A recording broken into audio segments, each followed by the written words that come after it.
बंदी छोड़ सतगुरु रामपाल जी परमेश्वर जी की जय हो। परम पिता परमात्मा सारी सृष्टि के रचनहार कुल मालिक असंख्य ब्रह्मांडों के स्वामी जगत गुरु तीनों लोकों में प्रवेश करके सबका भरण पोषण करने वाले राजाधिराज आत्माधार नाथों के नाथ देवों के देव महादेव सर्वेश्वर महेश्वर मृत्युंजय अजरो अमर आदि अनादि सनातनी प्रभु जगत पिता जगदीश्वर श्री श्री 1008 की उपाधि के वास्तविक अधिकारी अकाल मूर्त सौद स्वरूपी राम वासुदेव सर्वगतम ब्रह्म परम पूजे प्रथम पूजे परम संत परम पुरुष परम धनी परम दयालु सत्य कबीर हक्का कबीर अल्लाहु कबीर अल्लाहु अकबर बाखबर अल्लाह ताला जगत के तारणहार जगत के मुक्तिदाता जगत के जगन्नाथ हारे के सहारे हिंदुओं के राम मुसलमानों के अल्लाह सिखों के वाहिगुरु ईसाइयों के मसीह दया के सागर दया निधि करुणा के सागर करुणा निधि स्वयंभू परिभू संकट मोचन कष्ट हरण मंगल करण दुख भंजन अविगत कबीर निर्विकार निर्विषम परमात्मा अलय अलेख सतगुरु आदि अनादि सतगुरु असली मर्यादा पुरुषोत्तम असली राम असली कृष्ण असली घनश्याम असली मुरारी राजाओं के राजा महाराजाओं के महाराजा शहंशाहों के शहंशाह सम्राटों के सम्राट भगवानों के भगवान अल्लाहों के अल्लाह प्रभुओं के प्रभु मसीहाओं के मसीह सच्चे वाहिगुरु बाबाओं के बाबा पीरों के पीर सेठों के सेठ जगत सेठ सावड़सा सेठ सर्वगुण संपन्न अनंत कोटि कलाओं के स्वामी अनंत कोटि ब्रह्मांडों के नायक योगियों में महायोगी ध्यानियों में महाध्यानी सिद्धों में परम सिद्ध ज्ञानियों में तत्वज्ञानी ब्रह्म ज्ञानी महाज्ञानी परम ज्ञानी सर्वश्रेष्ठ ज्ञानी विज्ञानी युवा कबीर समरथ कबीर असमवात अमित ओझा सच्चे रहनुमा करीम अल्लाह सुभान अल्लाह दुनिया के अंतिम पैगंबर 8 सितंबर 1951 से गांव धनाना जिला सोनीपत हरियाणा भारतवर्ष की पावन भूमि पे प्रकट रियल कल की भगवान श्री नारायण साकार हरि श्री बाबा साहेब शब्द स्वरूपी राम संत श्रोमणी सतगुरु रामपाल जी परमेश्वर जी के चरण कमल में साध संगति से जुड़े हुए देश विदेश से हम सभी सत्सेवक भाई बहनों का अनंत कोटि दंडवत प्रणाम। सत्साई भाई और बहनों, दया पूज्य गुरुदेव भगवान की सतगुरु रामपाल जी परमेश्वर जी की जिनके शुभ आशीर्वाद से जिनकी विशेष वीआईपी कृपा से आप और हम सभी सत्सेवक भाई बहन साध संगति से जुड़कर गुरुदेव के अनमोल तत्व ज्ञान को आधार बनाकर अपनी आत्मा के कल्याण हेतु दृढ़ता के साथ भक्ति मार्ग पर आगे की ओर बढ़ रहे हैं। भाई और बहनों, पूज्य गुरुदेव भगवान के कर कमल से लिखित पवित्र पुस्तक मुक्ति बोध के ऊपर वीडियो बनाने की श्रृंखला जारी है। इसी श्रृंखला में आज हमारा ये 6 नंबर का वीडियो है। प्रत्येक वीडियो में गुरुदेव भगवान के आशीर्वाद से हमें अध्यात्म से संबंधित कुछ न कुछ नया सीखने को मिलता है और साथ ही पूज्य गुरुदेव जी के कर कमल से लिखित होने के कारण इस पवित्र पुस्तक मुक्ति बोध को पढ़ने और सुनने मात्र से भी हम ढेर सारे पुण्यों के भागी बनते हैं, क्योंकि ये स्वयं सिद्ध वाणियाँ हैं और परमपिता परमेश्वर जी के मुख कमल से उच्चारित हैं। तो भाई और बहनों, आज की कथा में गुरुदेव भगवान ने जिन वाणियों का जिक्र किया है उन वाणियों के तहत अजामेल भगत की कथा को शामिल किया है कि जो अजामेल था वो पिछले जन्म में कौन था, क्या साधना करता था, क्या उसका नाम था और किस प्रकार से फिर उसको आगे का जन्म मिला और फिर आगे के जन्म में कैसे परमात्मा ने भिन्न भिन्न वेश धारण करके उस आत्मा को अपनी शरण में लिया। तो चलिए बढ़ते हैं पूज्य गुरुदेव भगवान के कर कमल से लिखित पवित्र पुस्तक मुक्ति बोध में। पेज नंबर है 45। अजामेल के उद्धार की कथा। काशी शहर में एक अजामेल ब्राह्मण शराब पीता था। वैश्या के पास जाता था। वैश्या का नाम मेनका था। बहुत सुंदर थी। परिवार तथा समाज के समझाने पर भी अजामेल नहीं माना तो उन दोनों को नगर से निकाल दिया। वे उसी शहर से 1 मील यानी लगभग 1.5 किलोमीटर दूर वन में कुटिया बनाकर रहने लगे। दोनों ने विवाह कर लिया। अजामेल स्वयं शराब तैयार करता था, जंगल से जानवर मारकर लाए और मौज मस्ती करता था। विशेष, अजामेल पूर्व जन्म में विष्णु जी का परम भगत था। ब्रह्मचर्य का पूर्ण पालन करता था। साधक समाज में पूरी इज्जत थी। देखो भाई और बहनों, इस काल के षड्यंत्र को गुरुदेव भगवान ने किस प्रकार से समझाया है। हमें गुरुदेव जिस अजामेल की कथा सुना रहे हैं वो अजामेल जो कथा गुरुदेव सुना रहे हैं उस कथा के अंतर्गत उस जन्म में वो एक भड़वा था, वेश्या से उसने शादी करी, समाज की नहीं मानी, परिवार की नहीं मानी और वेश्या के संपर्क में आने के बाद वेश्या से उसने शादी की। लेकिन परमात्मा कहते हैं पिछले जन्म में वो विष्णु भगवान का एक नंबर का भगत था, परम भगत, और पूर्णतया उसने ब्रह्मचर्य का पालन किया। अब सोचो भाइयों और बहनों, काल का कितना भयंकर षड्यंत्र है। ऐसा ऐसा आप और हमारे साथ भी असंख्य जन्मों में बीत चुका है।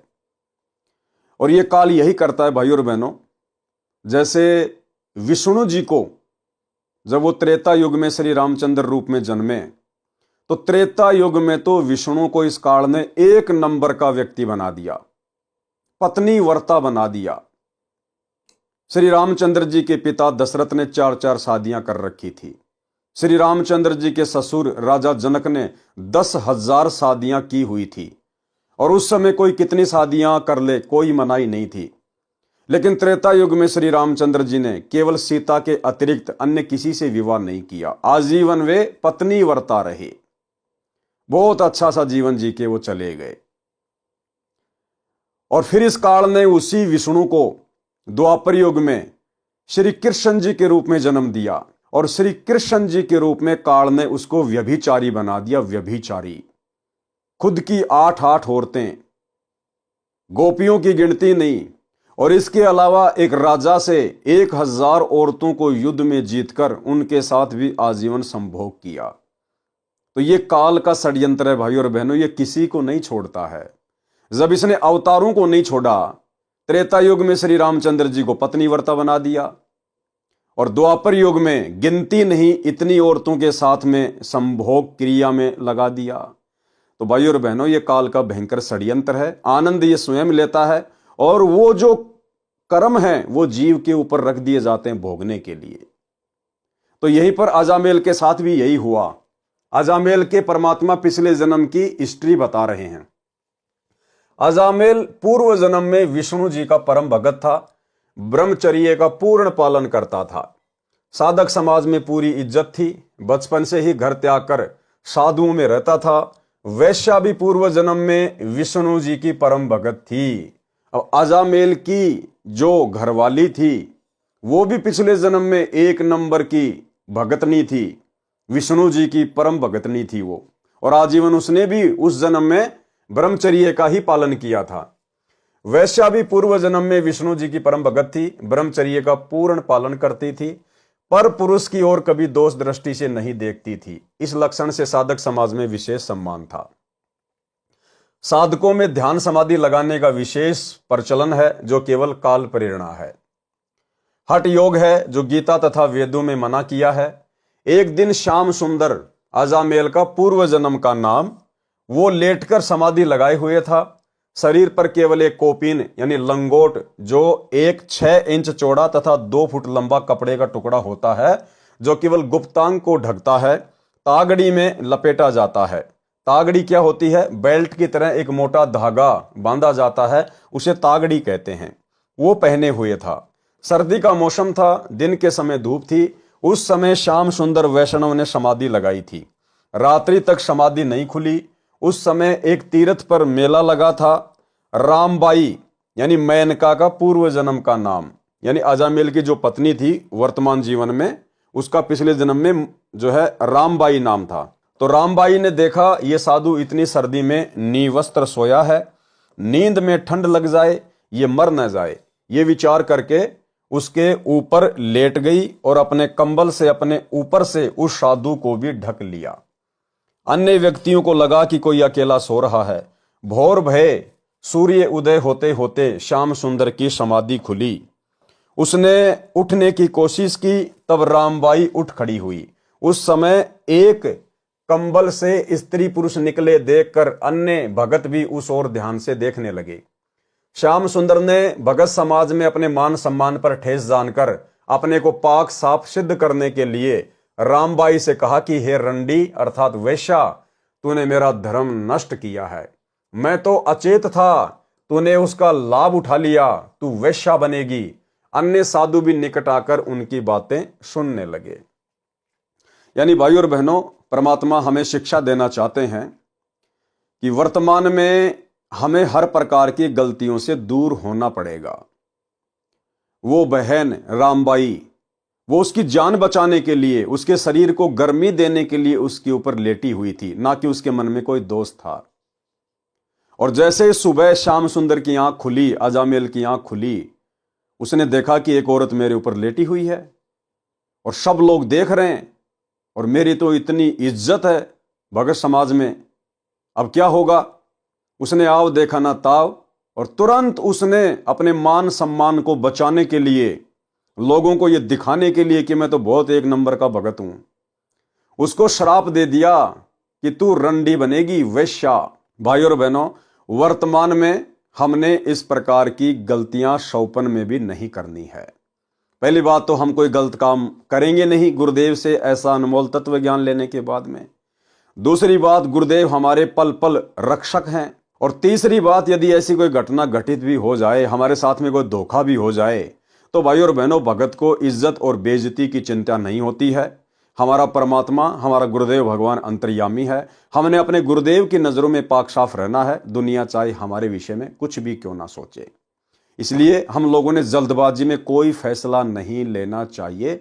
भगत को पहले विचार करना चाहिए, गहनता से सोचना चाहिए कि जो शब्द मैं निकालूंगा आगे चल के उसका क्या परिणाम निकलेगा। उसके बाद ही सोच समझ के भगत ने अपनी जुबान से शब्द निकालने चाहिए। और एक छोटे से सत्संग में गुरुदेव ने बताया कि तीर कमान से और बात जुबान से एक बार निकलने के बाद वापस नहीं आती है, फिर केवल पछतावा ही पछतावा होगा। इसलिए भक्तों ने बहुत सोच समझ कर बोलना चाहिए। सुनिए, अब वही तो बात है ना, कहते हैं तीर कमान से और वचन जुबान से निकलने के बाद वो वापस नहीं आता। तो सोच समझ कर हमने हर क्रिया बोल चाल करनी चाहिए। तो भाई और बहनों, ये शिक्षा है आप और हमारे लिए, क्योंकि हम काल ब्रह्म के उपासक नहीं हैं श्याम सुंदर की तरह। हम पूर्ण ब्रह्म परमेश्वर सतगुरु रामपाल जी परमात्मा के उपासक हैं, उनके भगत हैं, उनके शिष्य हैं। और उनके भगत में कितना धैर्य होना चाहिए, कितना सोच समझकर शब्द उच्चारित करने की जो कला है वो होनी चाहिए। तो हम सभी भगत भाई बहनों ने बहुत सोच विचार के भक्ति मार्ग पर कोई शब्द निकालना चाहिए। तू वैश्या बनेगी, अन्य साधक भी निकट आकर उनकी बातें सुनने लगे। अब रामबाई भी वैसी थी, वो भी काल ब्रह्म की उपासक थी। रामबाई ने कहा कि हे भाई जी, श्राप देने से पहले सच्चाई तो जान लेते। आप निवस्त्र सर्दी में ठिठुर रहे थे, आप अचेत थे। आपके जीवन की रक्षा के लिए मैंने आपको ताप यानी गर्मी देने के लिए मैं आपके ऊपर लेटी थी। कंबल बहुत पतला है, चद्दर से भी पतला है, इसलिए मुझे इस पर विश्वास नहीं हुआ। एक बहन ने भाई की रक्षा के लिए यह बदनामी मोल ली है। आपने इसके फल में मुझे बद्दुआ यानी श्राप दिया है। सुन ले, तू अगले जन्म में भड़ुआ बनेगा, वैश्याओं के पास जाया करेगा। दोनों ने एक दूसरे को श्राप देकर अपनी भक्ति का नाश कर लिया। इसलिए परमात्मा कहते हैं भक्ति मार्ग में दुआ और बद्दुआ ये भगत के लिए जहर के समान है, जहर के समान। भाई हमें परमात्मा मिल गया, सर्वशक्तिमान भगवान मिल गया। अगर हम मर्यादा में हैं, भक्ति कर रहे हैं, तो भला हमारा कोई बिगाड़ क्या देगा। इसलिए भक्तों को टेंशन नहीं होनी चाहिए। भक्तों को तो परमात्मा कहते हैं कि चिंता तो हरि नाम की और न चिंता दास, और जो कोई चिंता नाम बिना सोए काल की फास। इसलिए भक्तों ने ना तो किसी को आशीर्वाद देना है और ना किसी को बद्दुआ देनी है, ताकि हमारी भक्ति का नाश ना हो। दोनों ने एक दूसरे को श्राप देकर अपनी भक्ति का नाश कर लिया। जब श्याम सुंदर को सच्चाई पता चली और अपना अंग देखा तो सुरक्षित था, तो रामबाई से बहुत हमदर्दी हो गई। अपनी गलती की क्षमा याचना की, विशेष प्रेम करने लगा, अधिक मोह हो गया। रामबाई भी श्याम सुंदर से विशेष प्यार करने लगी। वह प्यार एक मित्रवत था, परंतु मोह भी एक जंजीर अर्थात बंधन है। मृत्यु उपरांत दोनों का जन्म काशी नगर में हुआ। श्याम सुंदर का नाम अजामेल था, ब्राह्मण कुल में जन्म हुआ। रामबाई का जन्म भी ब्राह्मण कुल में हुआ, उसका नाम मेनका था। श्राप संस्कारवश चरित्रहीन हो गई। वैश्या बन गई, श्राप संस्कारवश अजामेल शराब का आदी हो गया। वैश्या मेनका के पास जाने लगा। दोनों को नगर से निकाल दिया गया। दोनों लगभग 40-45 वर्ष की आयु के हो गए थे। संतान कोई नहीं थी। परमेश्वर कबीर जी कहते हैं, गरीबदास जी ने बताया है, गोता मारूं स्वर्ग में, जा बैठूं पाताल, गरीबदास ढूंढत फिरूं हीरे माणिक लाल। कबीर भक्ति बीज विनसे नहीं, आय पड़े सो झोल, जय कंचन बिष्टा पड़े, घटे न ताका मोल। भावार्थ, कबीर परमेश्वर जी ने संत गरीबदास जी को बताया कि मैं अपनी अच्छी आत्माओं को खोजता फिरता हूं। यानी भाई और बहनों, परमात्मा सभी को नहीं खोजते हैं। सबके लिए परमात्मा सतलोक से चल के नहीं आते हैं। क्या कह रहे हैं कि मैं अपनी अच्छी आत्माओं को खोजता फिरता हूं। अच्छी आत्माओं को, ना कि आत्माओं को। परमात्मा कहते हैं, गोता मारूं स्वर्ग में, जा बैठूं पाताल, और गरीबदास ढूंढता फिरूं अपने हीरे मोती लाल। तो आप और हम भाई बहन अभी तक जो गुरुदेव भगवान की शरण में आ गए हैं, और विशेषकर जो भाई बहन साध संगति से जुड़ गए हैं, आप और हम उस परमेश्वर की विशेष आत्माएं हैं। विशेष स्वर्ग, पृथ्वी तथा पाताल लोक में कहीं भी मिले, मैं वहीं पहुंच जाता हूं। उनको पुनः भक्ति की प्रेरणा करता हूं। मनुष्य जन्म के भूले उद्देश्य की याद दिलाकर भक्ति करने को कहता हूं। वे अच्छी आत्माएं पूर्व के किसी जन्म में मेरी शरण में आई होती हैं, परंतु पुनः जन्म में कोई संत न मिलने के कारण वे भक्ति न करके या तो धन संग्रह करने में व्यस्त हो जाती हैं, या बुराइयों में फंसकर शराब मांस खाने पीने में जीवन नष्ट कर देती हैं, या फिर अपराधी बनकर जनता के लिए दुखदायी बनकर बेमौत मारी जाती हैं। देखो भाई और बहनों, शिक्षा लेने की आवश्यकता है। ऐसा किन आत्माओं के साथ में होता है? जो आत्माएं किसी जन्म में गुरुदेव भगवान की शरण में आ जाती हैं, लेकिन किसी कारण से पार नहीं हो पाती। अब पार नहीं हो पाती हैं तो जरूरी नहीं है कि जस्ट अगले जन्म में परमात्मा फिर अपनी शरण में ले लेंगे। ना जाने फिर युग बीत जाते हैं दोबारा से उस आत्मा को अपनी शरण में लेने में। और तब तक क्या होता है उस आत्मा के साथ में? कभी बेमौत मारा जाएगा, कभी वो अपराधी बनेगा, कभी चोर बनेगा, कभी एक्सीडेंट होगा, कभी भयंकर शराबी, कभी मांसाहारी, कर्म फोड़ेगा, कर्म बिगाड़ेगा। इसलिए भाई और बहनों, ये जो वर्तमान समय है, कलयुग की बिचली पीढ़ी, और गुरुदेव भगवान ने जो हमें अपनी शरण में ले लिया है, पूरा आध्यात्मिक ज्ञान दे दिया है, कर्म कुकर्मों की जानकारी दे दी, अगले पिछले सब जानकारी दे दी परमेश्वर ने। भाई और बहनों, यदि अब हम किसी भी कारण से इस कलयुग की बिचली पीढ़ी में रह जाते हैं, तो भाई और बहनों फिर हमारे साथ में यही बनेगी। भले हमारे को बारंबार मनुष्य जन्म मिलेगा, लेकिन उन मनुष्य जन्मों में शांति नहीं होगी। कभी हम चोर बनेंगे, कभी डकैत बनेंगे, कभी बहुत भयंकर अपराधी बनेंगे, लुटेरे बनेंगे, कभी एक्सीडेंट होगा, अंग भंग होगा, कभी हम जिंदा जलेंगे, मांसाहारी बन जाएंगे, शराबी बन जाएंगे, भयंकर अपने कर्म फोड़ेंगे, और अपना समय आगे से आगे हम बढ़ाते चले जाएंगे।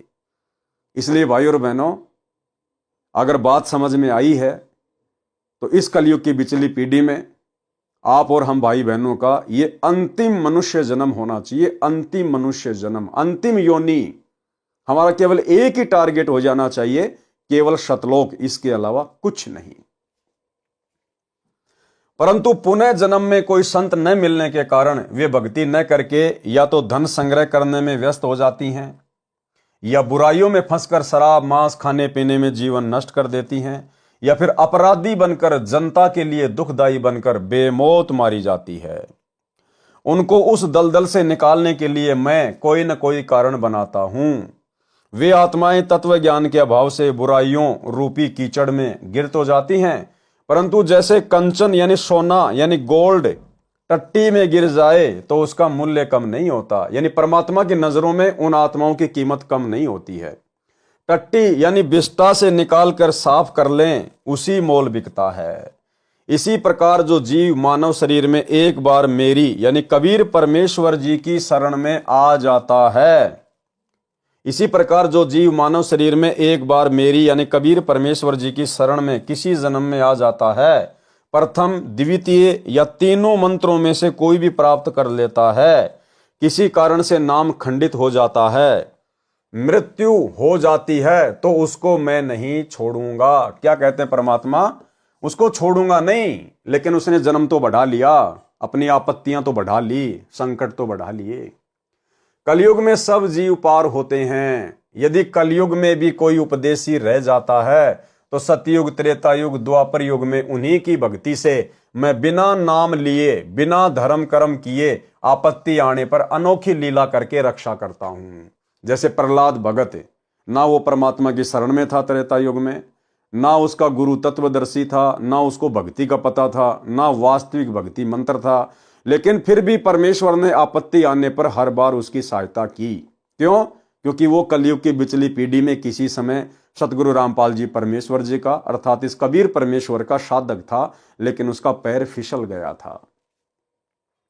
उसको फिर भक्ति पर लगाता हूं, उनमें परमात्मा के प्रति आस्था बनाए रखता हूं। कलयुग में सतयुग। अब देखना भाइयों और बहनों, किस किस प्रकार से आत्माएं परमात्मा की शरण में आती हैं, कैसे कैसे रह जाती हैं, कितने समय तक यह भक्ति युग चलेगा, बहुत इंपॉर्टेंट पॉइंट है। विशेष वर्तमान में सन 1997 से कलयुग की बिचली पीढ़ी चल रही है, यानी कलयुग का दूसरा मध्य वाला चरण चल रहा है। इस समय कलयुग 5505 वर्ष बीत चुका है। कुछ वर्षों में परमेश्वर कबीर जी के ज्ञान का डंका, कबीर परमेश्वर जी के ज्ञान का डंका, क्योंकि ज्ञान कौन दे रहा है? सतगुरु। तो कौन हुए सतगुरु? कबीर परमेश्वर। कुछ वर्षों में परमेश्वर कबीर जी के ज्ञान का डंका सारे समाज में बजेगा, यानी कबीर जी के ज्ञान का बोलबाला होगा। खरबों जीव सतलोक जाएंगे। ये भक्ति युग 1000 वर्ष तक तो निर्बाध चलेगा। अब ध्यान देना भाई और बहनों, परमात्मा क्या कह रहे हैं।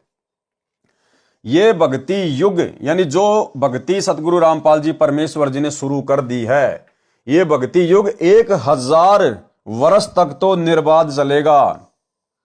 ध्यान रखना, केवल भक्ति चलेगी 1000 साल तक। सतगुरु रामपाल जी परमेश्वर जी के सतलोक जाने के बाद 1000 साल तक उनका भक्ति मार्ग बिना रोक टोक चलेगा, निर्बाध रूप से चलेगा, नदी की तरह उफान ऐसे चलेगा। परंतु भाइयों और बहनों, मोक्ष नहीं होगा। आगे परमात्मा खुलासा करेंगे। यह भक्ति युग 1000 वर्ष तक तो निर्बाध चलेगा। उसके पश्चात 2 लाख साल तक भक्ति में 50% आस्था व्यक्तियों में रहेगी। भक्ति मंत्र यही रहेंगे। फिर 1,30,000 वर्ष तक 30% व्यक्तियों में भक्ति की लगन रहेगी, यानी धीरे धीरे भक्ति में लोगों की आस्था फिर घटती चली जाएगी। यहां तक, यानी 5505 प्लस 1000 प्लस 2 लाख प्लस 1,30,000 कुल 3,36,505 वर्ष, 3,36,505 वर्ष तक कलयुग का दूसरा चरण चलेगा। इसके पश्चात कलयुग का अंतिम चरण चलेगा। 500 वर्षों में भक्ति चाहने वाले व्यक्ति मात्र 5% रह जाएंगे लास्ट वाले चरण में। तीसरे चरण का समय 95,495 वर्ष रह जाएगा। फिर भक्ति चाहने वाले तो होंगे, परंतु भक्ति विधि समाप्त हो जाएगी, यानी ये मंत्र, ये आरती, ये सत्संग सब कुछ समाप्त हो जाएगा कलयुग के लास्ट में, एंड में। जो व्यक्ति 1000 वर्ष वाले समय में तीनों मंत्र लेकर पार नहीं हो पाएंगे, वे ही 50% तथा 30% तथा 5% उस समय की जनसंख्या में भक्ति चाहने वाले रहेंगे। यानी जो व्यक्ति इस कलयुग की बिचली पीढ़ी में रह जाएंगे, जिनका मोक्ष नहीं हो पाएगा, वही आत्माएं बारंबार कलयुग में जन्म लेंगी। 2 लाख साल बाद जिन लोगों की आस्था केवल भक्ति में 50% रह जाएगी, उसके बाद 1,30,000 साल तक लोगों की आस्था और भी डाउन हो जाएगी, लास्ट में केवल 5% आस्था रह जाएगी। तो वो आत्माएं होंगी कौन? वही आत्माएं जो सतगुरु रामपाल जी परमेश्वर जी के सतलोक जाने के बाद 1000 साल तक जो इनका भक्ति मार्ग चलेगा। तो गुरुदेव के सतलोक जाने के बाद में मोक्ष तो किसी का होगा नहीं, सतलोक तो कोई जा नहीं पाएगा, लेकिन 1000 साल तक निर्बाध चलने वाले भक्ति मार्ग में आत्माएं जिस प्रकार से भक्ति करेंगी, अच्छे से पूरी मर्यादा में रहेंगी, उन आत्माओं की भक्ति कमाई इतनी जबरदस्त हो जाएगी, उनको कलयुग में बारंबार मनुष्य जन्म मिलेंगे। और वो वही आत्मा होंगी जिनकी भक्ति में आस्था रहेगी आगे चल के। लेकिन एक समय ऐसा आएगा बिल्कुल उनकी आस्था भी समाप्त हो जाएगी। वे पार नहीं हो पाते, परंतु उनकी भक्ति तीनों मंत्रों की कमाई अत्यधिक हो जाती है। वे संख्या में अरबों होते हैं। वे ही सतयुग, त्रेता युग, द्वापर युग में ऋषि, महर्षि, प्रसिद्ध, सिद्ध तथा देवताओं की पदवी प्राप्त करते हैं। यानी जो आत्माएं वर्तमान में रह जाएंगी, पार नहीं हो पाएंगी इस 1000 साल के पीरियड में, तो इनकी भक्ति कमाई इतनी जबरदस्त हो जाएगी। फिर सतयुग में मनु जैसे महर्षि, ब्रह्मा विष्णु महेश, 33 करोड़ देवी देवता, बड़े बड़े साधु संत महात्मा मंडलेश्वर, वही आत्माएं बनेंगी। काल उन्हीं आत्माओं को जो है महर्षि बना देगा, सिद्ध महात्मा बना देगा, गोरखनाथ बना देगा, मच्छंद्रनाथ बना देगा। कमाई होगी ये पिछली पीढ़ी की, और इस कमाई का दुरुपयोग करवाएगा फिर काल। उनका भक्ति कर्मों के अनुसार सतयुग में जन्म होता है। वे भक्ति ब्रह्म तक की करते हैं, परंतु सिद्धियां गजब की होती हैं। वे पूर्व जन्म की भक्ति की शक्ति से होती हैं। कलयुग में वे ही ब्राह्मण ऋषि उन्हीं वेदों को पढ़ते हैं और ब्रह्म की भक्ति ओम नाम का जाप करके करते हैं, परंतु कुछ भी चमत्कार नहीं होते।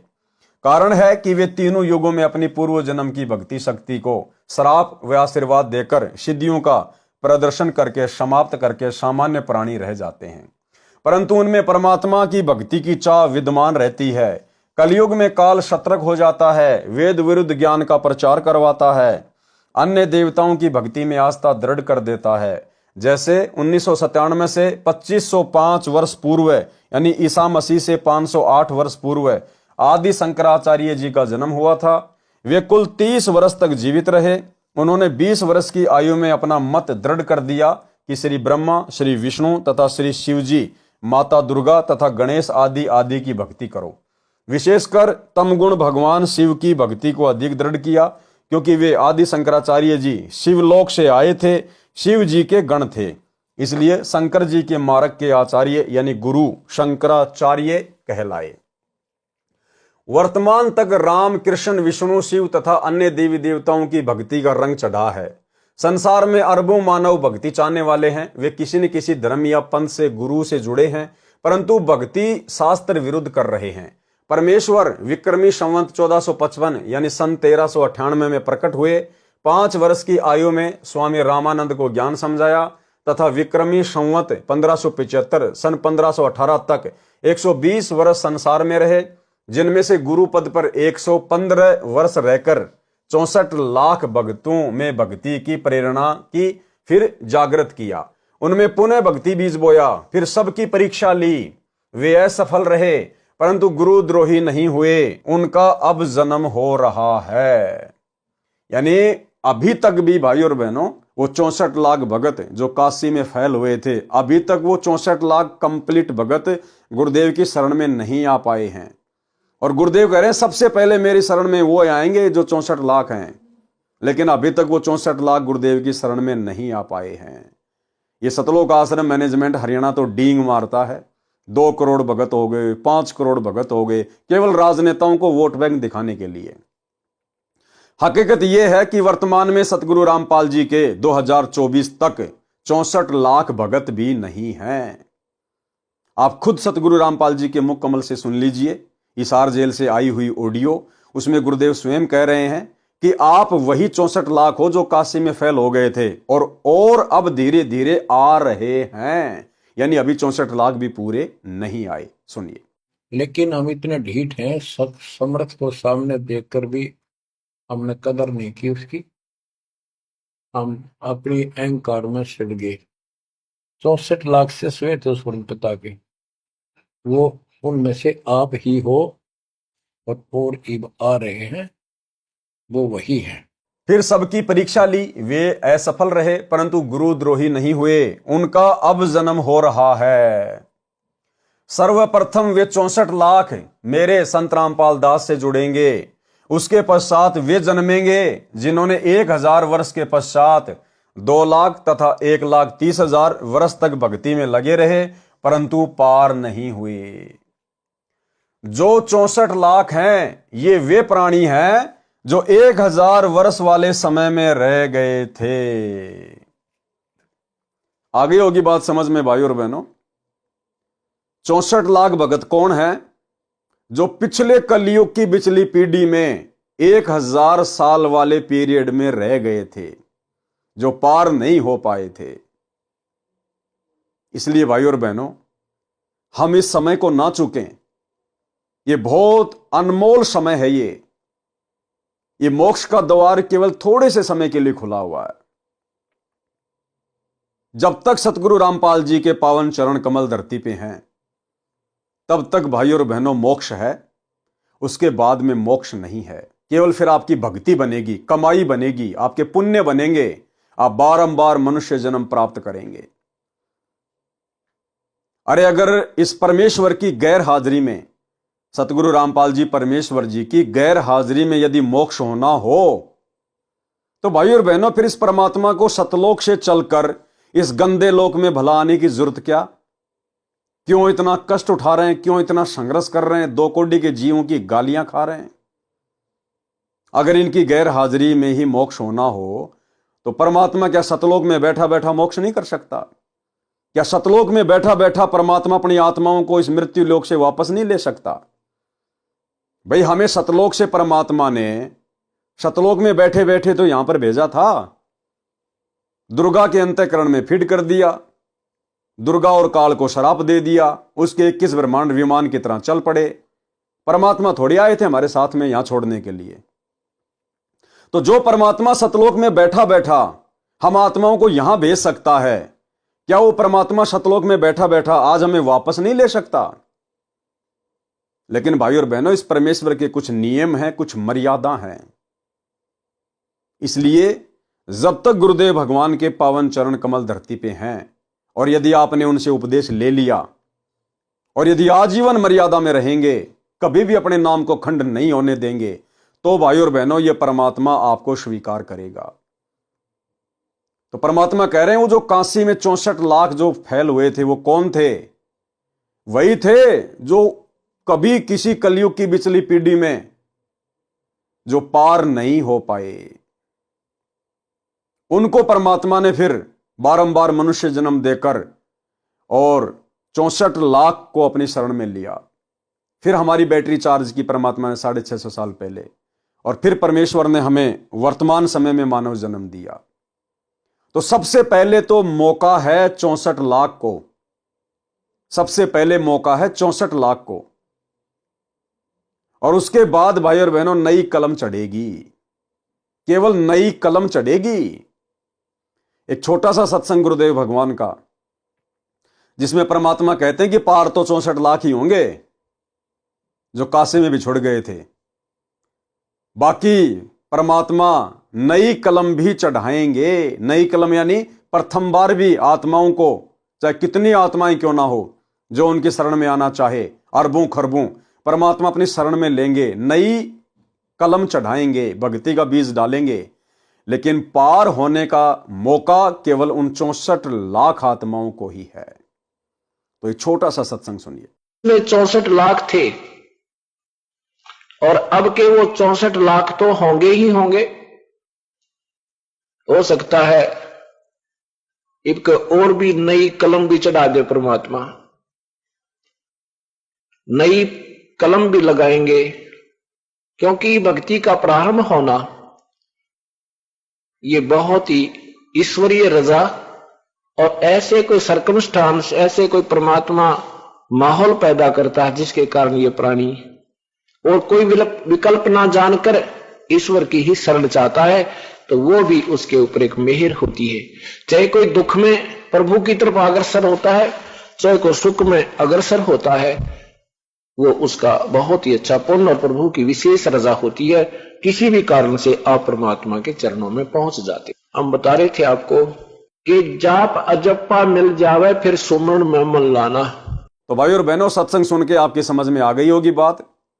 दूसरी बात भाई और बहनों, एक छोटा सा सत्संग गुरुदेव भगवान का, ताकि आप और हमारे अंदर भय पैदा हो और हम इस भक्ति को हल्के में ना लें, गफलत में ना लें।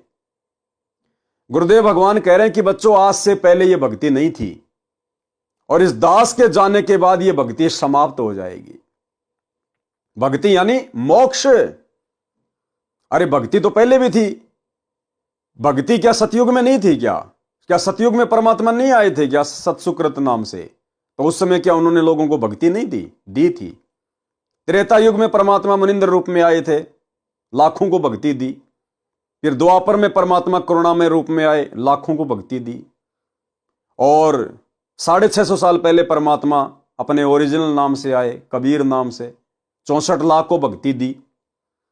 फिर गुरुदेव ये क्यों कह रहे हैं कि आज से पहले ये भक्ति नहीं थी? भक्ति का मतलब है मोक्ष। आज से पहले चारों युगों में भक्ति तो थी, लेकिन उस समय मोक्ष नहीं होना था। इसलिए परमात्मा कहते हैं आज से पहले बच्चों ये भक्ति नहीं थी, और इस दास के जाने के बाद ये भक्ति अर्थात मोक्ष समाप्त हो जाएगा। पहले सुनिए छोटा सा सत्संग। मात पिता मिल जाएंगे, मात पिता मिल जाएंगे, 184 माही, ये सतगुरु सेवा और ये भक्ति भाई फेर मिलन की नाही। इससे पहले नहीं थी यह भक्ति, और इस दास के बाद यह भक्ति समाप्त हो जाएगी। अब तो चलेगी कुछ वर्षों तक, फिर कलयुग तो बहुत लंबा चौड़ा विशेष है, उसमें ये नहीं रहेगी लास्ट में। तो वीडियो आपने सुना भाई और बहनों, उम्मीद करूंगा बात आपके समझ में आ गई होगी कि यदि मोक्ष है तो सतगुरु रामपाल जी के धरती पर रहते सहते हैं। कोशिश करो कि आप अपनी भक्ति करके, गुरु को प्रसन्न करके, और गुरु के धरती पर रहते सहते निकल जाओ यहां से। दिन रात हम केवल यही प्रार्थना करें कि हे परवरदिगार, हे परमात्मा, हे मालिक, जितना जल्दी हो सके मुझ नीच को यहां से अपने रहते सहते पार कर दो मालिक। तो सबसे अच्छा मौका तो है उन आत्माओं को। दूसरा, उन आत्माओं को मौका है पूर्ण मोक्ष का जिन आत्माओं ने गुरुदेव के सतलोक जाने से पहले पहले गुरुदेव से दीक्षा ले ली, ना कि डीवीडी से। उसके बाद गुरुदेव के सतलोक जाने से पहले जिन्होंने गुरुदेव से दीक्षा ले ली, यानी गुरुदेव की धरती पर रहते सहते, भले आपको डीवीडी से दीक्षा मिली है या गुरुदेव ने अपने मुख कमल से दी है, यदि आपने दीक्षा ले ली और गुरुदेव सतलोक चले गए और आपकी उम्र अभी बहुत छोटी है, लेकिन यदि आप आजीवन मर्यादा में रहेंगे, क्योंकि उपदेश तो आपको गुरुदेव देके चले गए अपने रहते सहते, अब यदि आप आजीवन मर्यादा में रहेंगे, कभी भी मर्यादा खंडित नहीं करेंगे, मन में कोई दोष पैदा नहीं करेंगे, तो उन आत्माओं को भी गुरुदेव स्वीकार करेंगे, उनका भी पूर्ण मोक्ष होगा। लेकिन उनके चांस बहुत कम है भाई और बहनों, बहुत कम। कोई बिरला आत्मा होगी जो गुरुदेव से दीक्षा लेकर और गुरुदेव के सतलोक जाने के बाद पार हो पाएगी, क्योंकि उसके बाद इस धरती पर इतना सुख हो जाएगा, सतयुग जैसा माहौल हो जाएगा। पहली बात तो हमारे वो भाव, वो श्रद्धा नहीं बन पाएगी। दूसरी बात, गुरुदेव धरती पर नहीं होंगे, और यदि हमसे कोई मर्यादा खंडित हो गई, नाम खंड हो गया, फिर भाई कैसे शुद्ध होगा? परमात्मा तो जा चुके होंगे, फिर ये डीवीडी वाला शुद्धिकरण काम नहीं करेगा। ये डीवीडी वाला शुद्धिकरण भी उसी समय तक काम कर रहा जब तक परमात्मा धरती पे हैं। तो भाई और बहनों, विशेष मौका जो मालिक ने दिया है, आप और हमें दिया है, आप और हमारी संतानें, इनको विशेष मौका है। यानी काललोक के हिसाब से गुरुदेव की 73-74 वर्ष की उम्र हो गई है, मान के चलते हैं परमात्मा 40 साल तो रहेंगे, तो हमारा तो मौका है ही है सतलोक जाने का, अगर दृढ़ रहे तो। साथ में हमारी जो संतान हैं उनका भी पूर्णतया मौका है, क्योंकि 30-40 साल में तो वो भी पूर्णतया समझदार हो जाएंगे। लेकिन आगे आने वाली जो पीढ़ियां हैं वो फिर भाई और बहनों मनुष्य जन्म प्राप्त करती रहेंगी, सतयुग का सुख भोगती रहेंगी, और फिर परमात्मा आगे कभी किसी कलयुग की पिछली पीढ़ी में फिर उन आत्माओं को इसी प्रकार से मौका देगा जैसे आप और हमें दिया है परमात्मा ने। इसलिए गुरुदेव भगवान कहते हैं कि एक गोल्डन चांस है, गोल्डन चांस है।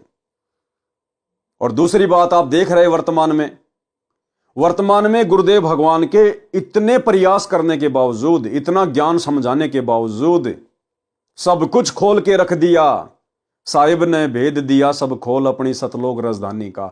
उसके बाद भी चंद सत्सेवकों को छोड़कर, साध संगति से जुड़े हुए भाई बहनों को छोड़कर कितनी आत्माएं हैं जो गुरुदेव भगवान के ज्ञान को सीरियस ले रही हैं, जो गुरुदेव भगवान की निर्विघ्न भक्ति कर रही हैं, जो मर्यादा तोड़ने की सौपन में भी नहीं सोचती। सतलोक आश्रमों से जुड़ी हुई 90% आत्माएं वर्तमान 2024 तक किस कदर वो काल के षड्यंत्र में हैं। उन्हें ज्ञानवान से कोई लेना ही नहीं है। क्या है गुरुदेव की मर्यादा, क्या मिशन है गुरुदेव का, क्यों परमात्मा सतलोक से आए हुए हैं, हमें क्या करना है, उन्हें कुछ आभास ही नहीं है। पशु की तरह चलते हैं, पीछे से कोई डंडा मारने वाला होना चाहिए बस। उनसे चाहे कोई राजनीति करवा लो, चाहे स्टेडियम बनवा लो, चाहे हॉस्पिटल बनवा लो, गुंडों की सीबीआई जांच करवा लो, आरक्षणों में बैठा दो, जाट भवन बनवा लो, कुछ भी करवा लो उनसे गुरु का नाम लेके। तो जब गुरुदेव के वर्तमान में धरती पर रहते सहते 90% आत्माओं का ये हाल है, तो सोचो भाई और बहनों, जब गुरुदेव परमानेंट सतलोक चले जाएंगे, उसके बाद भला आत्मा कैसे मर्यादा में रह पाएंगी। जब गुरु के रहते सहते उनको डर नहीं, उनको भय नहीं, कोई चिंता नहीं अपने आत्म कल्याण की, मर्यादा टूटने का डर नहीं, तो गुरुदेव के जाने के बाद तो वो निर्भय हो जाएंगी। उनके ऊपर कोई अंकुश नहीं होगा, उनको कोई कहने वाला नहीं होगा। इसलिए भाई और बहनों, ये गोल्डन चांस है वर्तमान में गुरुदेव के रहते सहते पार होने का, और इसमें सिर धड़की बाजी लगा देनी है, सिर धड़की बाजी। और एक छोटा सा सत्संग गुरुदेव का इसी टॉपिक पर कि अगर तुम मेरे रहते सहते पार नहीं हुए तो भला मेरे जानने के बाद, मेरे सतलोक जाने के बाद फिर तुम पर कोई अंकुश नहीं रहेगा, फिर तुम कैसे पार होगे। सुनिए। चलो मान ले ईब आपने सुख भी हो गया, रह भी गए, और कंटिन्यूस 5-6 जन्म आपके मनुष्य के भी हो जाएंगे ईस कमाई थे वर्तमान के भक्ति से। और आगे सरदार, क्योंकि आगे घटेगी जब दास यहां मौजूद है, अभी गलती करोगे तो आगे कौन से पार हो जाओगे तुम।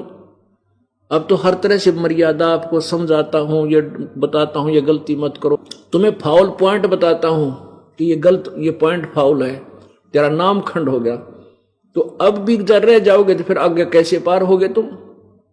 जब ये दास चला जाएगा सतलोक, फिर तुम पर अंकुश नहीं रहेगा, ज्ञान तो रहेगा, लेकिन कुछ ऐसी मर्यादा बन जाएंगी जो पुण्यात्मा बचपन से ही भक्ति अपने बच्चों को रंग में रंग देंगे, वो आने वाले समय में इतना जल्दी नहीं बिगड़ेंगे। और जो वर्तमान में बिगड़ जाएगा तो आगे गलती हुई पड़ी है उससे। तो इसलिए इस समय को ज्यादा नहीं बढ़ाना आपने। तो भाई और बहनों, बहुत ही अजब गजब का यह समय है। ये विशेष परिस्थितियां परमात्मा ने इस कलयुग की बिचली पीढ़ी में तैयार की हैं, केवल आप और हम चंद आत्माओं के लिए। तो हमने गुरुदेव के प्रयास को समझते हुए और किसी भी प्रकार की गफलतबाजी इस भक्ति पर नहीं करनी है। दूसरा भाई और बहनों, भय बिना भक्ति नहीं होगी। और गुरुदेव ने हमें पिछले 5 नंबर के एपिसोड में, इसी मुक्ति बोध में, सदना कसाई की कथा में क्या समझाया कि लम्बड़दारनी ने सदना के साथ में संभोग करना चाहा। सदना ने मना कर दिया कि माई मैं बहुत दुखी हूं, आप तो लम्बड़दार की इज्जत हो, आपकी इज्जत पे दाग लगेगा, परमात्मा के दोषी बनोगी, मुझे माफ करो।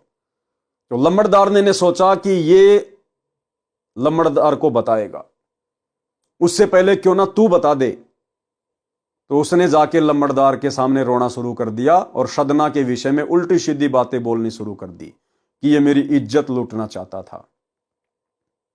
लम्बड़दार ने नवाब को सूचना दी, नवाब ने फरमान जारी कर दिया और सदना को मीनार में चिनवा दिया।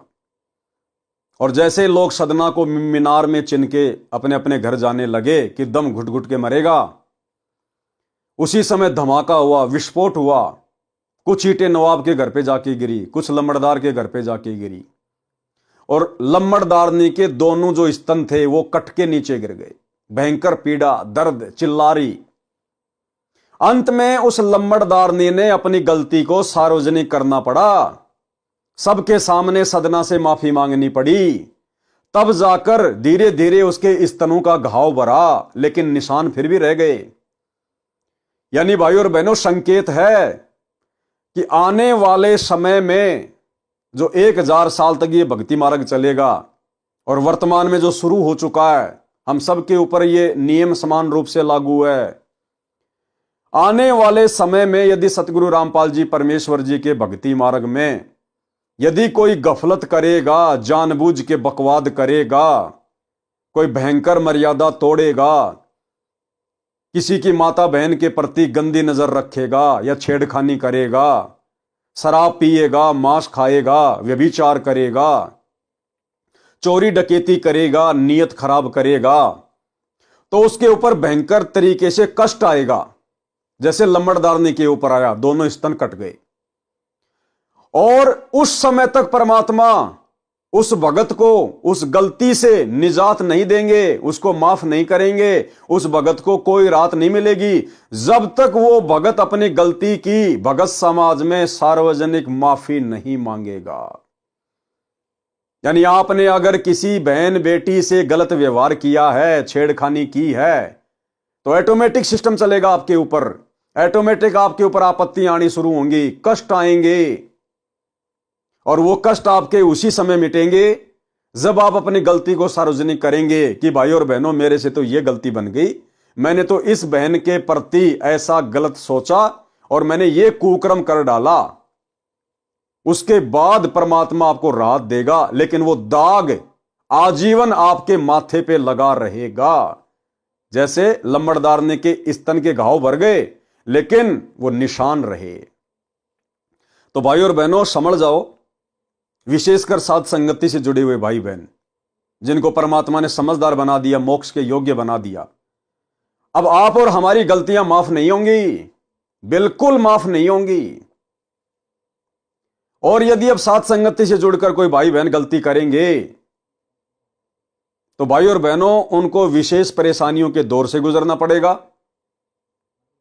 और जब तक वो अपनी गलती को सार्वजनिक नहीं करेंगे, वीडियो बनाकर, क्योंकि सोशल मीडिया का जमाना है, जब तक वो अपनी गलती को सार्वजनिक नहीं करेंगे कि भाई मेरे से ये गलती बन गई, परमात्मा मुझे क्षमा करें, भगत समाज मुझे माफ करे, तब तक परमात्मा उसको राहत नहीं देगा।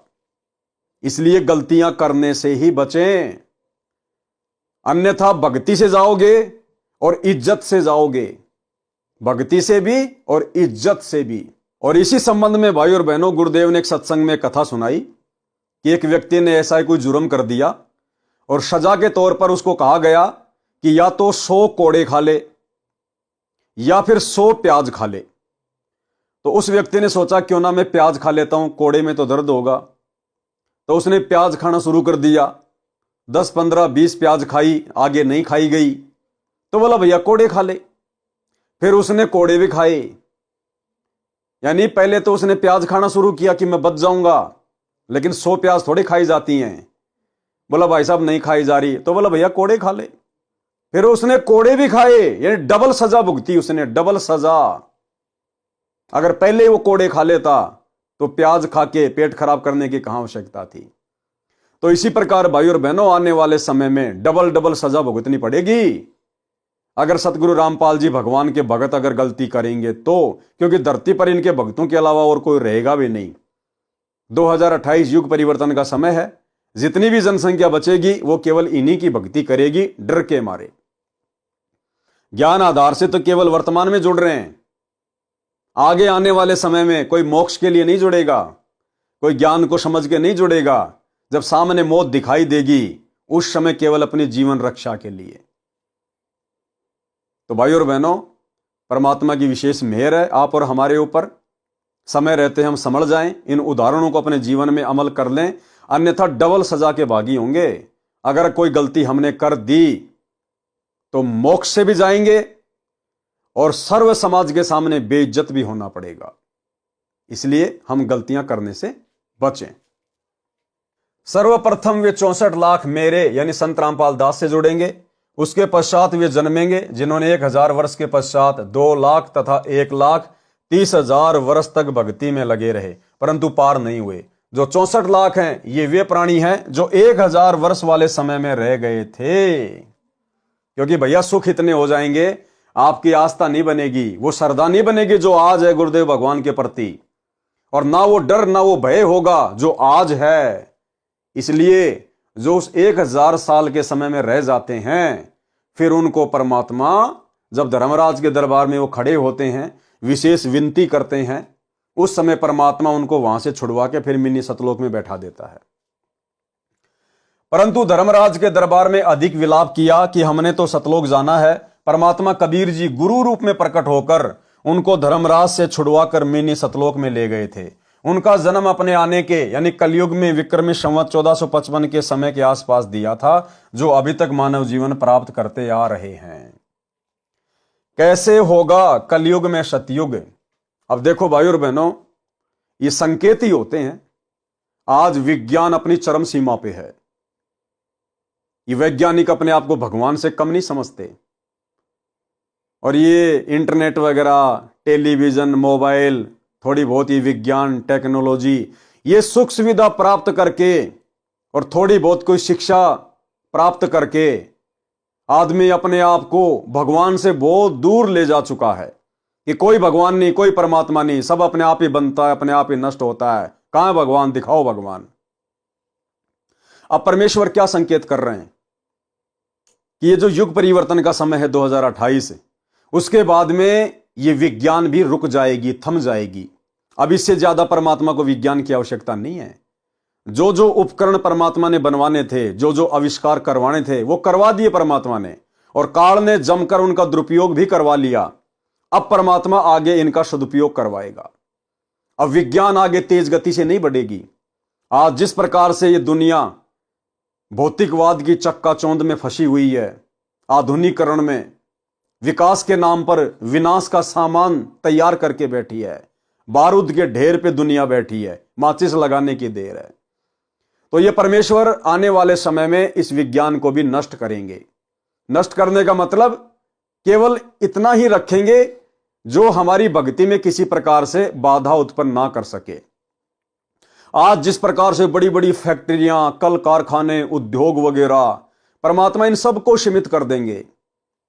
और गुरुदेव ने आगे लिखा है कि 2028 के बाद गांवों में छोटे छोटे लघु उद्योग शुरू हो जाएंगे, ये बड़ी बड़ी फैक्ट्रियां बंद हो जाएंगी, ये भागादौड़ दुनिया की बंद हो जाएगी। ज्ञान ही ऐसा है परमात्मा का। आदमी की अंदर से जो भौतिक इच्छाएं वो समाप्त हो जाएंगी। आज भौतिक इच्छाओं के कारण तो इंसान दिन रात गधे और बैल की तरह कमा रहा है, 24 घंटे भाग रहा है। तो आने वाले समय में इस ज्ञान से, और कुछ आपस में जो युद्ध होंगे, लड़ाइयां होंगी, उनमें भी परमात्मा इस विज्ञान का काफी हद तक सत्यानाश करवा देंगे। और उसके बाद बिल्कुल आदमी नॉर्मल जीवन जिएगा। गुरुदेव कह रहे हैं हाथ से सिले हुए लोग कपड़े पहना करेंगे। हाथ से सिले हुए, जैसे गांव में जो ये टेलर वगैरह होते हैं, ऐसे ही नॉर्मल उद्योग हो जाएंगे। ये फैक्ट्रियां वगैरह बंद हो जाएंगी। बर्तन वगैरह भी गांव में बनेंगे, मिट्टी के या फिर ये स्टील वगैरह के। और छोटे छोटे काम शुरू हो जाएंगे। जैसे कुम्हार पहले अपने मटके वगैरह बनाया करता था, वैसे छोटे छोटे कार्य शुरू हो जाएंगे फिर वापस। ये विज्ञान की चक्काचौंध, ये काफी हद तक परमात्मा इसको समाप्त कर देंगे। बहुत नॉर्मल और सात्विक जीवन हो जाएगा। जो लोग धन संचित करने में लगे रहेंगे, पैसे को ज्यादा महत्व देंगे, उनकी कोई इज्जत नहीं होगी। और जो लोग नॉर्मल जीवन जिएंगे, भक्ति को महत्व देंगे, समाज में उनकी इज्जत होगी। तो क्या कह रहे हैं परमात्मा? आने वाले समय में कैसा वातावरण होगा, कैसे होगा कलयुग में सतयुग, यानी 1000 साल के लिए परमात्मा किस प्रकार से व्यवस्था सेट करेंगे। वर्तमान में सन 1997 से 3000 ईस्वी तक, यानी 1997 फिर 2000, उसके 1000 साल आगे यानी 3000 ईस्वी तक पुनः सतयुग जैसा वातावरण, आपसी प्रेम का माहौल बनेगा। फिर से फलदार वृक्ष तथा छायादार वृक्ष लगाए जाएंगे। फैक्ट्रियां धुआं रहित हो जाएंगी। फैक्ट्रियां धुआं रहित हो जाएंगी।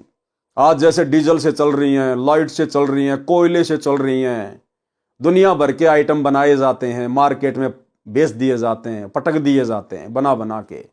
तो आने वाले समय में धुआं रहित फैक्ट्रियों का मतलब बहुत सीमित हो जाएगा काम, बहुत सीमित। फिर बंद हो जाएंगी, फिर उसके कुछ समय बाद में वो फैक्ट्रियां भी बंद हो जाएंगी, जब गांव गांव में लोग छोटे छोटे काम धंधे अपने शुरू कर देंगे, जैसे 60-70 साल पहले हुआ करते थे। फिर बंद ही हो जाएंगी। लोग हाथ से बने कपड़े पहनेंगे, मिट्टी या स्टील के बर्तन प्रयोग करेंगे, जो छोटे कारखानों में मानव चालित यंत्रों से तैयार होंगे। फैक्ट्रियों में नहीं बनेंगे, मशीनों से नहीं बनेंगे। इंसान बनाएगा अपने हाथों से, जैसे लोहार अपने हाथों से औजार बनाता है, और जो चर्मकार होता है जो अपने हाथों से जूतियां बनाता है, चप्पल बनाता है। इस प्रकार के छोटे छोटे काम धंधे हर जगह शुरू हो जाएंगे। गांव गांव में फैक्ट्रियां बंद हो जाएंगी, धीरे धीरे भागादौड़ लोगों की कम हो जाएगी, पैसे के पीछे भागना लोग ऑटोमेटिक बंद कर देंगे। छोटे छोटे कारखाने में मानव चलित यंत्रों से तैयार होंगे, जो मानव संचालित अहरण की तरह चलेंगे। पशुधन बढ़ेगा, सब मानव मिलकर पूरी पृथ्वी को उपजाऊ बनाने में एकजुट होकर कार्य करेंगे। उपजाऊ कैसे बनेगी? लोग यूरिया का उपयोग बंद कर देंगे, पेस्टिसाइड्स का उपयोग बंद कर देंगे, परमात्मा की भक्ति करेंगे। तो देना तो परमात्मा ने है, परमात्मा तो बंजर जमीन में दे दे। तो जब लोगों को ज्ञान होगा इस बात का, भक्ति मार्ग से जुड़ेंगे, क्यों हम जहर क्यों खाएं, क्यों जहर का भोग अपने भगवान को लगाएं, क्यों हम दुनिया को खिलाएं। आदमी यूरिया और पेस्टिसाइड्स का प्रयोग ही बंद कर देगा। जैसे वर्तमान में सतसेवक भाई बहनों ने यूरिया डालना और कीटनाशक का प्रयोग बिल्कुल बंद कर दिया, चाहे फसल हो या ना हो। और क्यों नहीं होगी? सतगुरु की शरण में, समर्थ की शरण में है। वो तो बिना जमीन के दे दे, बिना बीज के दे दे, फिर हम तो उसकी शरण में, उसके भगत हैं। परमात्मा सब कुछ देगा। पशुधन बढ़ेगा, सब मानव मिलकर पूरी पृथ्वी को उपजाऊ बनाने में एकजुट होकर कार्य करेंगे। कोई धनी व्यक्ति अहंकारी नहीं होगा, वह अधिक धन दान में देगा। जो अधिक धन संग्रह करेगा उसे मूर्ख कहा जाएगा। उसको ज्ञान समझाकर सामान्य जीवन जीने की प्रेरणा दी जाएगी, जिसको वह स्वीकार करेगा। सामान्य जीवन जीने वाले और भक्ति दान धर्म करने वालों की प्रशंसा हुआ करेगी। पश्चिमी देशों यानी अमेरिका, इंग्लैंड आदि आदि वाली सभ्यता समाप्त हो जाएगी। स्त्री पुरुष पूरे वस्त्र पहना करेंगे, सुख में जीवन जिएंगे, एक दूसरे की सहायता अपने परिवार की तरह करेंगे। कलयुग में सतयुग 1000 वर्ष तक चलेगा। अब देखो भाई और बहनों, ध्यान से देखना, कलयुग में सतयुग 1000 वर्ष तक चलेगा। केवल सतयुग जैसा माहौल चलेगा, 1000 साल तक ये भक्ति मार्ग चलेगा। सतयुग जैसा वातावरण होगा, लेकिन मोक्ष नहीं होगा। मोक्ष तो जब तक गुरुजी हैं तब तक होगा। शब्दों को ध्यान से समझिएगा, क्या कह रहे हैं परमात्मा। कलयुग में सतयुग 1000 वर्ष तक चलेगा। क्या चलेगा? सतयुग चलेगा। अच्छा माहौल हो जाएगा, बढ़िया खान पान हो जाएगा, समय पे वर्षा होगी, दोबारा से लोगों की जीवन शैली सुधरेगी। लेकिन मोक्ष नहीं होगा भाई और बहनों। मोक्ष तो जब तक सतगुरु धरती पे हैं तब तक ही गोल्डन चांस है। कलयुग में सतयुग 1000 वर्ष तक चलेगा। इसका 50% प्रभाव 2 लाख वर्ष तक तथा 30% प्रभाव 1,30,000 वर्ष तक रहेगा। अंत के 95,495 वर्षों में 95% व्यक्ति कृतघ्नी मर्यादाहीन दुष्ट हो जाएंगे, कच्चा मांस खाने लगेंगे। ये लास्ट की बातें हैं। उम्र बहुत कम यानी 20 वर्ष रह जाएगी। मानव की लंबाई 2 से 3 फुट तक रह जाएगी। 5 वर्ष की लड़की को बच्चा पैदा होगा। 80% व्यक्ति 15 वर्ष की आयु में मर जाया करेंगे। फिर एकदम पृथ्वी पर बारिश से पानी पानी हो जाएगा। जो अच्छे व्यक्ति 5% बचेंगे। और कौन बचेंगे वो 5%? जो इस कलयुग की पिछली पीढ़ी में गुरुजी के रहते सहते पार नहीं हो पाएंगे। वही शेष कुछ तो कल्कि यानी निकलंक अवतार मार देगा, जो विष्णु का अवतार आएगा लास्ट में। कुछ बाढ़ में मर जाएंगे। बचे हुए व्यक्ति ऊंचे स्थानों पर निवास करेंगे, पहाड़ों पे। पृथ्वी पर 100 फुट पानी हो जाएगा। धीरे धीरे पानी सूखेगा। पृथ्वी पर पेड़ यानी वन उगेंगे। फिर जमीन उपजाऊ होगी। कलयुग के अंत में धरती का 3 फुट नीचे तक उपजाऊ वन समाप्त हो जाएगा। पानी के कारण वह जहर पृथ्वी से बाहर पानी के ऊपर आएगा। पृथ्वी फिर से उपजाऊ होगी और पुनः सतयुग की शुरुआत होगी। फिर पुनः सतयुग, त्रेता, द्वापर, फिर इन युगों की शुरुआत होगी। अजामेल की शेष कथा। अब आगे परमात्मा उस अजामेल की कथा का ले रहे हैं। एक दिन नारद जी काशी में आए तथा किसी से पूछा कि मुझे अच्छे भगत का घर बताओ, मैंने रात्रि में रुकना है, मेरा भजन बने, उसको सेवा का लाभ मिले। उस व्यक्ति ने मजाक सूझा और कहा कि आप सामने कच्चे रास्ते जंगल की ओर जाओ, वहां एक बहुत अच्छा भगत रहता है। भगत तो एकांत में ही रहते हैं ना, आप कृपया जाओ। लगभग 1 मील आधा कोस दूर उसकी कुटिया है। गर्मी का मौसम था, सूर्य अस्त होने में 1.5 घंटा शेष था। नारद जी को द्वार पर देखकर मेनका अति प्रसन्न हुई, क्योंकि प्रथम बार कोई मनुष्य उनके घर आया था, वह भी ऋषि। पूर्व जन्म के भक्ति संस्कार अंदर जमा थे, उन पर जैसे बारिश का जल गिर गया हो, ऐसे एकदम अंकुरित हो गए। मेनका ने ऋषि जी का अत्यधिक सत्कार किया, कहा कि न जाने कौन से जन्म के शुभ कर्म आगे आए हैं, जो हम पापियों के घर भगवान स्वरूप ऋषि जी आए हैं। ऋषि जी के बैठने के लिए एक वृक्ष के नीचे चटाई बिछा दी, उसके ऊपर मृगछाला बिछाकर बैठने को कहा। नारद जी को पूर्ण विश्वास हो गया कि वास्तव में ये पक्के भगत हैं, बहुत अच्छा समय बीतेगा।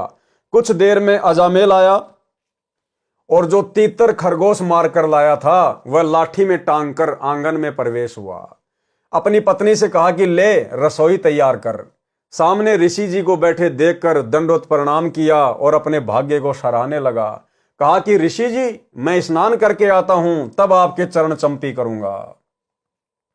यह कहकर अजामेल निकट के तालाब पर चला गया। नारद जी ने मेनका से पूछा कि देवी, ये कौन है? उत्तर मिला कि ये मेरा पति अजामेल है। नारद जी को विश्वास नहीं हो रहा था कि ये क्या चक्रव्यूह है। विचार तो भक्तों से भी ऊपर, परंतु कर्म कैसे? नारद जी ने देखा इनके विचार तो भक्तों से भी ऊपर हैं, लेकिन इनके जो ये कर्म हैं, ये देखो कितने बिगड़े हुए हैं। और भाइयों और बहनों, वर्तमान में वही स्थिति सतगुरु रामपाल जी परमेश्वर जी के साथ बन गई जो नारद जी के साथ बनी थी। आज मजबूरन सतगुरु रामपाल जी परमेश्वर जी को शतलोक आश्रमों से जुड़ी हुई संगत, अपने परिवार और कोऑर्डिनेटरों के विषय में ये शब्द बोलने पड़ गए कि बच्चों तुम क्या कर रहे हो? अच्छे इंसान तो जगत में भी ऐसा नहीं करते जैसा तुम भगत कर रहे हो। यानी 90% भगत समाज को सतगुरु रामपाल जी ने आम भक्तिहीन समाज से भी नीचे की कैटेगरी में खड़ा कर दिया कि नालायकों, ज्ञान तुम्हारे को इतना अनमोल दे दिया और मेरे जेल जाने के बाद तुम ये क्या कर्म कर रहे हो? तुम्हारे से तो जगत वाले भी अच्छे, जगत वाले भी। और कोऑर्डिनेटरों के विषय में क्या बताया गुरुदेव ने? अपनी गुरु बहनों के साथ में अश्लील हरकतें कर रहे हैं और गुरुदेव कह रहे हैं तुम्हें थोड़ा सा सुख होते ही पक्के एजेंट काल के बन जाते हो। तो नारद वाली सतगुरु रामपाल जी परमेश्वर जी के साथ बनी हुई है। सुनिए सत्संग। विचार करना हो कि हम कौन है, कहां से आए। आपस में खेचातानी रखते हो अभी भी भगत हो गए। अच्छे इंसान तो जगत वाले बिना करते ऐसा जैसे भगत कर रही है। अच्छे इंसान तो जगत वाले बिना करते ऐसा जैसे भगत कर रही है। अच्छे इंसान तो जगत वाले बिना करते ऐसा जैसे भगत कर रही है। किसी को छोटी सी सेवा दे देते, कोऑर्डिनेटर बना दिया, उन्होंने सोचा मैं खुदा बन गया। और इतना शिक्षा तो पड़े, मजदूर बनो सीखो, मजदूर। और कई देखा है कि कोऑर्डिनेटर या जिसकी जो भी व्यवस्था लगाई जाती है वो व्यवहार भी ठीक नहीं करते, धमकान लग जाते, फुरकान लग जाते। और कुछ ऐसी भी शिकायतें आई हैं जो बहन बेटियों के साथ गलत मैसेज भी डालते हैं। तो वो दुष्ट लोग ना तो कोऑर्डिनेटर के योग्य है ना वो भगत के योग्य। और कुछ ऐसी भी शिकायतें आई हैं जो बहन बेटियों के साथ गलत मैसेज भी डालते हैं। तो वो दुष्ट लोग ना तो कोऑर्डिनेटर के योग्य है ना वो भगत के योग्य। और कुछ ऐसी भी शिकायतें आई हैं जो बहन बेटियों के साथ गलत मैसेज भी डालते हैं। तो वो दुष्ट लोग ना तो कोऑर्डिनेटर के योग्य है ना वो भगत के योग्य। तो ऐसा तो संगत माई कुसंगत उपजेगी और ऐसी कुसंगत होगी फिर हम रखेंगे नहीं उसको खेत में। किसान उस कुबाड़ को पाड़ कर खेत तो बाहर फेंक देता है। तो उसको आप मिशन से निकाल दिया जाया करेगा। सुधर जाओ, एक के नहीं सुनी जाया करती, दिशात्मक शिक्षा दी जाती है, अमल कर लो इन पे। कर्म बतेरे फोड़ लिए, इस ज्ञान का असर क्या हुआ? थोड़ा सा सुख होते हो फिर पक्के एजेंट काल के बन जाते हैं, बकवाद वही करनी, भगवान से दूर हो जाना। थोड़ा सा सुख होते हो फिर पक्के एजेंट काल के बन जाते हैं, बकवाद वही करनी, भगवान से दूर हो जाना। थोड़ा सा सुख होते हो फिर पक्के एजेंट काल के बन जाते हैं, बकवाद वही करनी, भगवान से दूर हो जाना। तो भाई और बहनों, समझ में आ गया होगा ये माजरा क्या है। अकेले ज्ञान से भी बात नहीं बनती जब तक ज्ञान को हम अमल में नहीं लाएंगे। उत्तर मिला कि ये मेरा पति अजामेल है। नारद जी को विश्वास नहीं हो रहा था कि ये क्या चक्रव्यूह है। विचार तो भक्तों से भी ऊपर, परंतु कर्म कैसे? नारद जी ने कहा कि देवी सच सच बता, माजरा क्या है। शहर में मैंने पूछा था कि किसी अच्छे भगत का घर बताओ, तो आपका एकांत स्थान वाला घर बताया था। आपके व्यवहार से मुझे पूर्ण संतोष हुआ कि सच में भक्तों के घर आ गया हूं। ये मांसाहारी आपका पति है तो आप भी मांसाहारी हैं। मेरे साथ मजाक हुआ है। ऋषि नारद उठकर चलने लगा। मेनका ने चरण पकड़ लिए। तब तक अजामेल भी आ गया। अजामेल भी समझ गया कि ऋषि जी गलती से आए हैं, अब जा रहे हैं। पूर्व के भक्ति संस्कार के कारण ऋषि जी के दोनों ने चरण पकड़ लिए और कहा कि हमारे घर से ऋषि भूखा जाएगा तो हमारा नरक में वास होगा। ये भाई और बहनों ज्ञान आधारित बातें हैं। अगर आपके घर से कोई भूखा चला जाए आपके दुर्व्यवहार के कारण, देखो एक तो व्यक्ति ऐसा है जिसको भूख नहीं है और वो यदि बिना खाना खाए आपके घर से चला जाता है तो उसमें आपको दोष नहीं है। आपने तो पूछा था लेकिन उसको भूख नहीं थी, इच्छा नहीं थी, तो कोई बात नहीं। एक आपके गलत व्यवहार के कारण यदि आपके घर से कोई भूखा चला जाता है तो भाई फिर उस आत्मा से गंदी आत्मा फिर और कोई नहीं होती। और भाई और बहनों, दुर्भाग्य सतलोक आश्रम मैनेजमेंट हरियाणा का, गुरुदेव के कलयुगी परिवार का, इन कोऑर्डिनेटरों का, इन लोगों ने साध संगतियां रुकवा के कितनी बड़ी आफत मोल ली है। साध संगतियां यानी सतगुरु रामपाल जी परमेश्वर जी का सच्चा मार्ग, जहां पर आत्माएं अपने गुरु को परमात्मा मानकर भोग लगाती हैं, मर्यादा में रहकर भक्ति करती हैं, पूरी पूरी रात ज्ञान आधार से चर्चा करती हैं, सतगुरु की महिमा का गुणगान करती हैं। और ऐसी जगहों पर ये सतलोक आश्रम मैनेजमेंट हरियाणा वाले, ये कोऑर्डिनेटर, ये लोग आकर उन आत्माओं के साथ मारपीट करते हैं, उनकी साध संगतियां रुकवाते हैं, भंडारे रुकवा रहे हैं। दिल्ली में तो भाई और बहनों इन्होंने पुलिस वालों को शराब पिलाकर और सत्सेवक भाई बहनों के साथ भयंकर तरीके से मारपीट करवाई। किसी को भंडारा भी नहीं करने दिया। गुरुजी की भोग की आरती के बीच में इन्होंने भक्तों को मारना पीटना शुरू कर दिया। बेचारे भगत रातों रात वहां से निकले। कुछ एक को ये थाने में ले गए, जबरदस्ती मार पिटाई करी। सोचिए भाई और बहनों, इन दुष्टों के साथ में, जो अपने आप को भगत भी कहते हैं, इनके साथ में आने वाले समय में क्या बनेगी। तो ये भक्ति नियम है, भक्ति विधान है। पूर्व के भक्ति संस्कार के कारण ऋषि जी के दोनों ने चरण पकड़ लिए और कहा कि हमारे घर से ऋषि भूखा जाएगा तो हमारा नरक में वास होगा। ऋषि जी, आपको हमें मारकर हमारे शव के ऊपर पैर रखकर जाना होगा। नारद जी ने कहा कि आप तो अपराधी हैं, तुम्हारा दर्शन भी अशुभ है। अजामेल ने कहा कि हे स्वामी जी, आप तो पतितों का उद्धार करने वाले हो, हम पतितों का उद्धार करें, हमें कुछ ज्ञान सुनाओ, हम आपको कुछ खाए बिना नहीं जाने देंगे। नारद जी ने सोचा कि कहीं ये मलेच्छ यही काम तमाम ना कर दें, यानी मार ना दें। ये तो बेरहम होते हैं। बड़ी संकट में जान आ गई।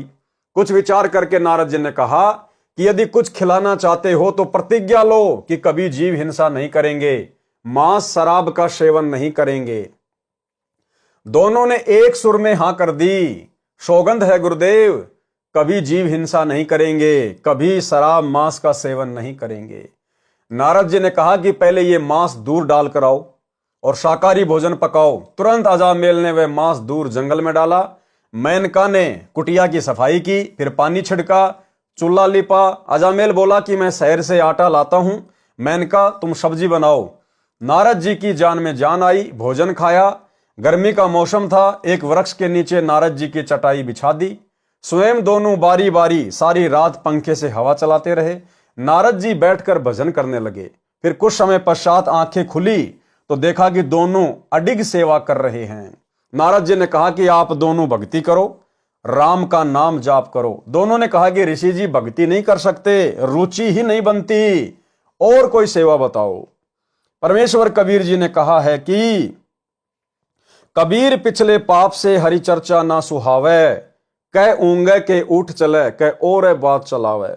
तुलसी पिछले पाप से हरि चर्चा ना भावे, जैसे जवर के वेग से भूख विदा हो जावे। भावार्थ, जैसे जवर यानी बुखार के कारण रोगी को भूख नहीं लगती, वैसे ही पापों के प्रभाव से व्यक्ति को परमात्मा की चर्चा में रुचि नहीं होती। या तो सत्संग में ऊँघने लगेगा या कोई अन्य चर्चा करने लगेगा, उसको श्रोता बोलने से मना करेगा तो उठकर चला जाएगा। यही दशा अजामेल तथा मेनका की थी। नारद जी ने कहा कि हे अजामेल, एक आज्ञा का पालन अवश्य करना। आपकी पत्नी को लड़का उत्पन्न होगा, उसका नाम नारायण रखना। ऋषि जी चले गए। अजामेल को पुत्र प्राप्त हुआ, उसका नाम नारायण रखा। इकलौते पुत्र में अत्यधिक मोह हो गया। जरा भी इधर उधर हो जाए तो अजामेल अरे नारायण आजा बेटा करने लग जाता। ऋषि जी का उद्देश्य था कि यह कर्महीन दंपत्ति इसी बहाने परमात्मा को याद कर लेगा तो कल्याण हो जाएगा। नारद जी ने कहा था कि अंत समय में यदि यम के दूत जीव को लेने आ जाएं तो नारायण कहने से छोड़कर चले जाते हैं, भगवान के दूत आकर ले जाते हैं। एक दिन अचानक अजामेल की मृत्यु हो गई। यम के दूत आ गए, उनको देखकर कहा कि कहां गया नारायण बेटा, आजा। पौराणिक लोग कहते हैं कि ऐसा कहते ही भगवान विष्णु के दूत आए और यमदूतों से कहा कि इसकी आत्मा को हम लेकर जाएंगे, इसने नारायण को पुकारा है। यमदूतों ने कहा कि धर्मराज का हमारे को आदेश है पेश करने का। इसी बात पर दोनों का युद्ध हुआ। भगवान के दूत अजामेल को ले गए। वास्तव में यमदूत धर्मराज के पास लेकर गए। धर्मराज ने अजामेल का खाता खोला तो उसकी 4 वर्ष की आयु शेष थी। फिर देखा कि इसी काशी शहर में दूसरा अजामेल है, उसके पिता का अन्य नाम है, उसको लाना था। उसे लाओ, इसको तुरंत छोड़ कर आओ। अजामेल की मृत्यु के पश्चात उसकी पत्नी रो रो कर विलाप कर रही थी, विचार कर रही थी कि अब इस जंगल में मैं कैसे रह पाऊंगी, बच्चे का पालन कैसे करूंगी, ये क्या बनी भगवान। वह रोती रोती लकड़ियां इकट्ठी कर रही थी। कुटिया के पास में शव को खींचकर ले गई। इतने में अजामेल उठकर बैठ गया। कुछ देर तो शरीर ने कार्य ही नहीं किया। कुछ समय के बाद अपनी पत्नी से कहा कि ये क्या कर रही हो। पत्नी की खुशी का ठिकाना नहीं था। कहा कि आपकी मृत्यु हो गई थी। अजामेल ने बताया कि यम के दूत मुझे धर्मराज के पास लेकर गए। मेरा खाता देखा तो मेरी 4 वर्ष आयु शेष थी। मुझे छोड़ दिया और काशी शहर से एक अन्य अजामेल को लेकर जाएंगे, उसकी मृत्यु होगी। अगले दिन अजामेल शहर गया तो अजामेल के शव को शमशान घाट ले जा रहे थे। तुरंत वापस आया, अपनी पत्नी से बताया कि वह अजामेल मर गया है, उसका अंतिम संस्कार करने जा रहे हैं। अब अजामेल को भय हुआ कि भक्ति नहीं की तो ऊपर बुरी तरह पिटाई हो रही थी। नरक में हाहाकार मच रहा था। नारद जी आए तो अजामेल ने कहा कि गुरुजी मेरे साथ ऐसा हुआ। मेरी आयु 4 वर्ष की बताई थी, 1 वर्ष कम हो चुका है, बच्चा छोटा है, मेरी आयु बढ़ा दो। नारद जी ने कहा कि नारायण नारायण जपने से किसी की आयु नहीं बढ़ती। जो समय धर्मराज ने लिखा है उससे 1 श्वास भी घट बढ़ नहीं सकता। कथा सुनाई कि आयु वृद्धि होती है या नहीं। एक ऋषि था, उसको किसी ने हस्तरेखा देखकर बताया कि आपकी 3 दिन आयु शेष है।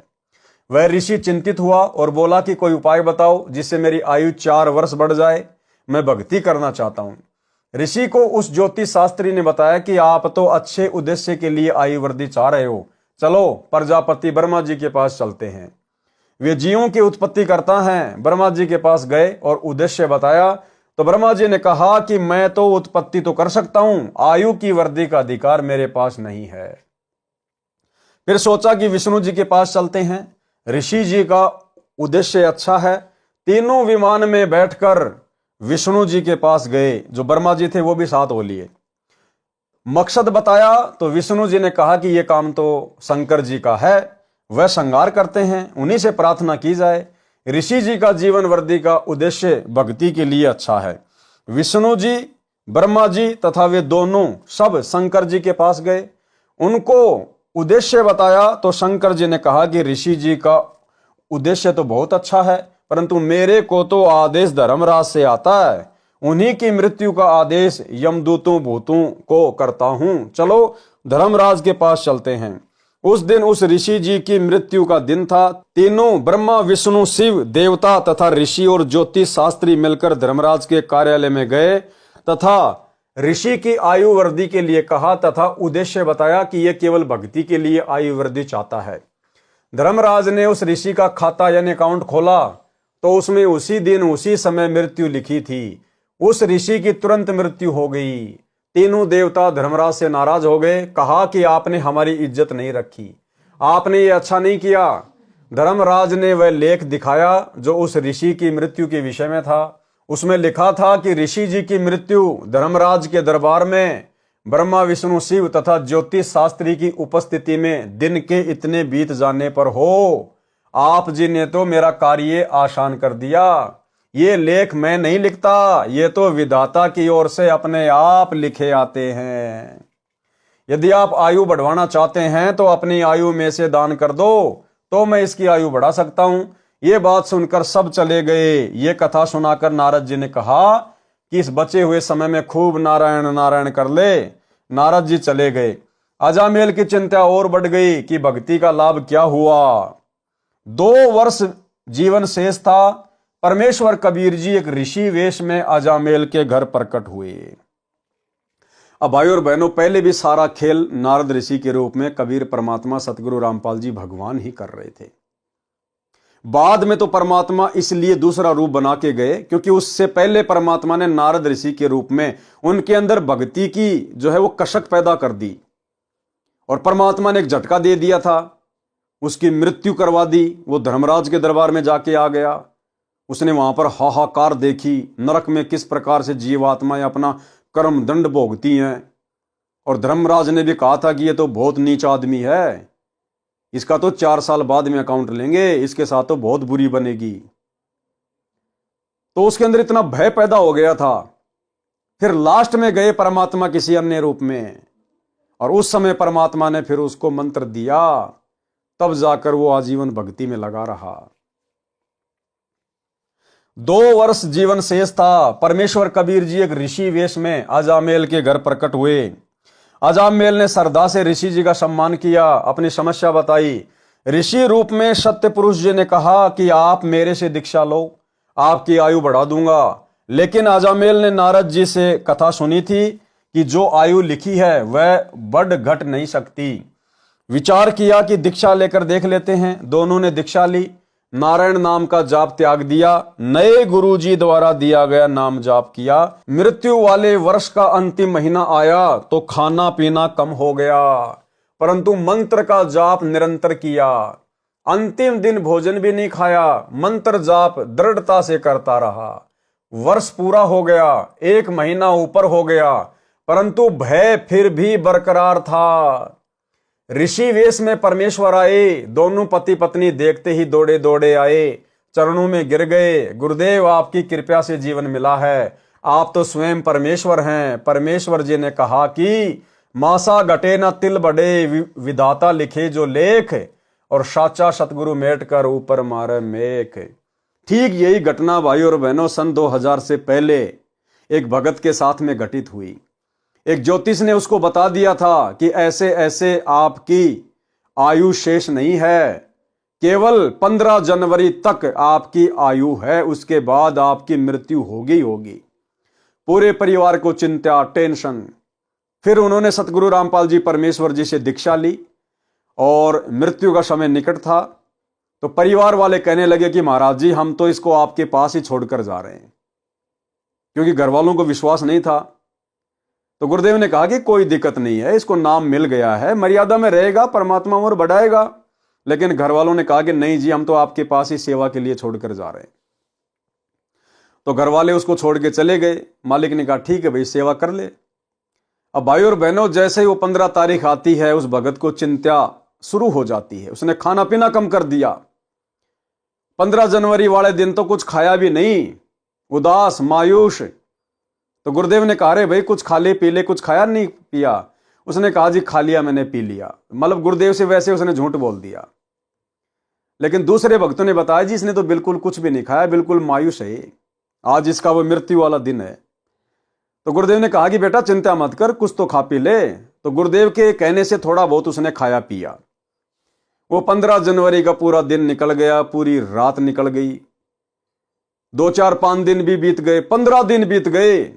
तब गुरुदेव ने उसको कहा, रे भैया अब तो टेंशन फ्री हो जा, देख 15 दिन ऊपर बीत गए, अभी तेरा बाल बाका नहीं हुआ। तब जाकर फिर उस भगत को शांति हुई। तो भाई और बहनों, ये उम्र कौन बढ़ा सकता है?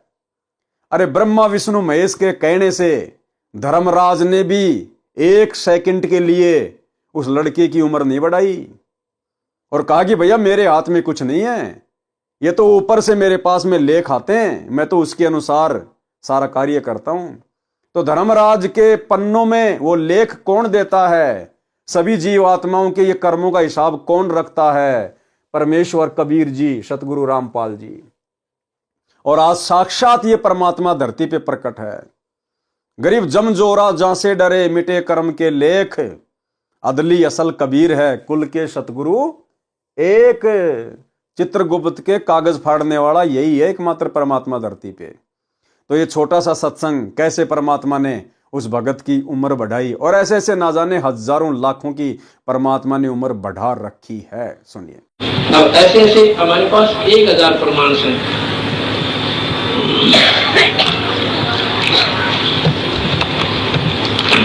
ये भगत जी मिस्त्री राज है। कृष्ण सनोफ गंगाराम गांव करोथा, करोथा में हमारा ही आश्रम भी बन गया, बाद में बना है। इसको इतना भयंकर रोग हो गया, इसने 6 मैं बोला भी बात सुनो, बंदी छोड़ भगवान की शरण में विधिवत लाओ उसको और नाम दिवाओ। और पहले उसने नाम लिया था, पर बीच में उसने अपना वो साधना छोड़ दी मारे वाली और लग गया करने। फिर उसको कुछ तकलीफ होगी बाद में, तो मैं बोला उसको दोबारा तो उपदेश लेना पड़ेगा। वो दोनों इतनी फूट फूट कर रोने लगी, वो लड़का भी रोने लग गया छोटा सा। जो बोले जी छोरा, जो बोला विक्रम तक मेरा पिताजी मरेगा और मन करनी में सब उठानी पड़ेगी माई को, पेट को नहीं खाते। लोग क्या कहते मारा भी कालजा बैठ गया, इतना बुरी तरह रोया हम दोनों के दोनों घर पे। मैं बोला भी उसको लाओ यहाँ पे, और अपना दिल रखने खातिर मैंने उनको भाई सात कामना अपने कबीर भगवान के आधार पर दी कि वे चिंता न करें, ये नहीं मरेगा। पर न्यों को दिल डटे न्यों कहते हैं, मैंने उसको खूब कहा फिर नहीं मरेगा, तू चिंता ना करे, मेरे पे लिखवा ले दे, यूं मर जाते हैं। मैंने यहाँ तक कह दिया, पर कोई ना बेटा मेरा जो बोली जी हम आपके साथ छोड़ना कि 15 जनवरी 1999 3 हाथ रेखाएं देखने वालों ने दर्दी के 15 जनवरी के बाद ऐसा जीवन नहीं है। अब हम उन हाथ देखने गड़ा पक्का माने, उसने जो कह दिया फाइनल है। और 3 ने कह दिया, एक ने भी कोई ना, फिर गुंजाइश भी नहीं रहती, बात भी सच्ची से। पर कबीर साहब के अंदर वो शक्ति है, कर्म की रेख न बदल दे। जब आत्मा तो इसके तरनाम रो आदमी पड़े करे, लल्लो पत्तो करनी है कि कोई ना सुने। अब वो तो था उनका, उसने नाम दोबारा लिया, अनु बोली जी आप इसमें साक्षर आए। ये 3 जनवरी की बात से, तो बोले 15 जनवरी लास्ट लिख रखी है, ये सेवा कर देगा आपके पास, आ जाए भाई देखी जाएगी। उसने नाम ले लिया, हमारे साथ रहने लगे। जब आगे 14 जनवरी रोटी खानी छोड़ दी, खाओ तो पहले अभी सी था बेचारा, इतनी बुरी पीड़ा है इसलिए यहाँ पर गले में और सारे शरीर में कापड़ लगे। 14 जनवरी जब आई रोटी खानी छोड़ दी, वो बोला भाई कृष्ण खाना खा लिया? अब जी खा लिया। मतलब ऐसे बोला, वो तो जिसका सत्संग चल रहा था, बोला जी भोजन नहीं खाया, बगदिनियों का नहीं उठ आया थाली पर, और बाद जिसका दिन कर रखा मरने का, किसी रोटी खाई नहीं। बात भी सच्ची है, देखो जिसका ना बीतता वो तो कुछ भी कह दो, पर जिसकी रस्म आंसू होगी नहीं कहानी, पसीने आ जाएंगे। मैं बोला भाई तो मेरे कह दियो आधी रोटी खा ले। मुश्किल से उसने 15 मिनट बाद टूक अंदर गया उसको बोला सेब खा ले। बोला जी मना अच्छी नहीं लगी। अच्छा भाई 15 जनवरी आ गई, चाय भी नहीं पिया। 15 जनवरी आ गई, उस दिन हम वही थे, मध्य का दिन था। वह 15 भी पूरी होगी, मतलब फिर 16 भी पूरी होगी, 17 भी चली थी, 18 तारीख ने बोला जी भी नहीं मरता मैं नो करके है। मैं क्यों ही लिखे होता है? बोला जी बस ये भी नहीं मरता। 15 तारीख थी मेरी, ईद उसने देख लिया। दूसरी 15 जनवरी की आश्रम में काम करे, नो करो जीवन सर, कोई तकलीफ नहीं। उसके बाद कौन सतगुरुदेव ये सेवा करते हैं, फोटो उतर है इसका, आत्मा की सूट ले रहा है, क्रियाकरणी ले रहा है।